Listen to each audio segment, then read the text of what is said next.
যে ফ্যাসিস্ট মুক্ত বাংলাদেশে প্রতিটি মানুষ চায় তার গণতান্ত্রিক অধিকার ফিরে পেতে, এবং আমরা বিশ্বাস করি শেখ হাসিনা এই দেশ থেকে বিতাড়িত হওয়ার পর কিছু সংখ্যক ফ্যাসিস্টের রেখে যাওয়া প্রেতাত্মা ব্যতীত বাংলাদেশের প্রতিটা মানুষই গণতন্ত্রের পক্ষে। আমরা এটাও বিশ্বাস করি, আমরা তারেক ভাইয়ের যে আজকের এই অনশন, সেটা অতি অল্প সময়ের মধ্যে নির্বাচন কমিশন সেটা মেনে নিয়ে তার অধিকার তাকে ফিরিয়ে দিবে, এটা আমরা বিশ্বাস করি। এবং সেটার জন্য তাদের সুবুদ্ধির উদয় হোক যে মানুষটি এতটা ঘন্টা অতিবাহিত হয়ে গেল কিন্তু এখনো নির্বাচন কমিশন থেকে কোনো প্রকার সিদ্ধান্ত আসেনি। আমরা চাই যেহেতু এই নির্বাচন কমিশন, আমরা বিশ্বাস করি সে ফ্যাসিস্টের দূষণ না। নির্বাচন কমিশন তো বলছে যে তারেক ভাই তার শর্তগুলো পূরণ করতে পারছে না, যার কারণে তাকে নিবন্ধন দেওয়া হচ্ছে না। এই বিষয়ে আপনারা কি চাচ্ছেন যে নির্বাচন কমিশন আমরা এই বিষয়টা যেহেতু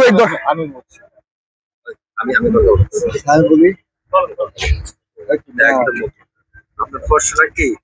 নির্বাচন কমিশন, আমরা জানি তারেক ভাইয়ের অবস্থা এই মুহূর্তে অনেক বেশি খারাপ আছে, আমরা তারেক ভাইকে আমরা জানতে চাচ্ছি যে তারেক ভাইয়ের এই অবস্থা দেখে নির্বাচন কমিশনকে চাপের মুক্ত করে নিবন্ধন দিবে কিনা, এই মানে আপনারা কি ভাবছেন সেটা? আমরা মনে করি যে যেহেতু আমজনতার দল নির্বাচন কমিশন যত রকম প্রয়োজনীয়তা আমাদের দিয়েছে, আমরা সবগুলি পরিপূর্ণভাবে তাদের কাছে জমা দিয়েছি।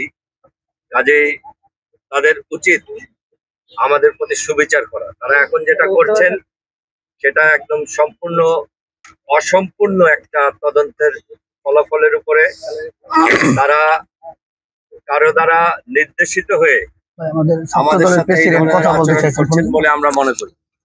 আমরা চাই তাদের মানবতা বোধ জেগে উঠুক। আমরা চাই বিপ্লবী তারেক ভাইয়ের প্রতি এবং আমজনতার দলের প্রতি বিপ্লবের সময় যে অবদান আমরা রেখেছি সেটার প্রতি যথাযোগ্য মর্যাদা দেখিয়ে এই বিপ্লবের স্পিরিট নির্বাচন কমিশনের ভিতরে ঢুকতে পেরেছে এবং বর্তমান নির্বাচন কমিশনাররা আওয়ামী লীগ আমলের নির্বাচন কমিশনের ছায়া না, এটা প্রমাণিত করতে তারা এগিয়ে আসবে। ধন্যবাদ।